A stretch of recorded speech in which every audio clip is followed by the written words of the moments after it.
China recorded a 1.2 trillion trade surplus in 2025, and the surprising part is this happened even after the heavy US tariff. Despite of the international pressure and the international restrictions, their exports still grew up. Well, China had realized something very early. For years, it had depended heavily on the US and the euro. But when the trade tension begins rising, it adjusted its strategy. Instead of fighting harder in the same saturated market, it expanded into the new ones: Asia, Africa, Middle East, Latin America. And this shift was called the market diversification. And that single strategic move protected their export growth.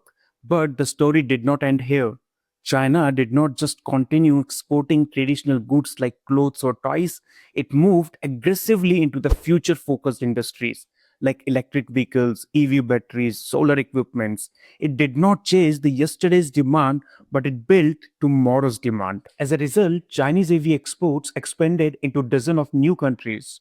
While many nations competed in the same saturated industries, China quietly built up new markets in the new sectors. That is why its export numbers kept rising. Now, the important question is, what should India learn from this? First, do not depend only on the US and the Euro.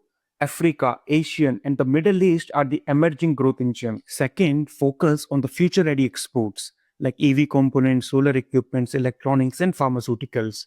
The industry which is growing today will define global trade tomorrow. Third is build and scale. Global buyers do not want small and inconsistent suppliers. They want reliable, large scale, and long term partners. And most importantly, the future of exports is not just about being cheaper, it's about smarter markets and smarter products. If India wants to dominate the next decade of global trade, the strategy must evolve. Follow us, and we will keep bringing the real global trade insights. Jai Hind.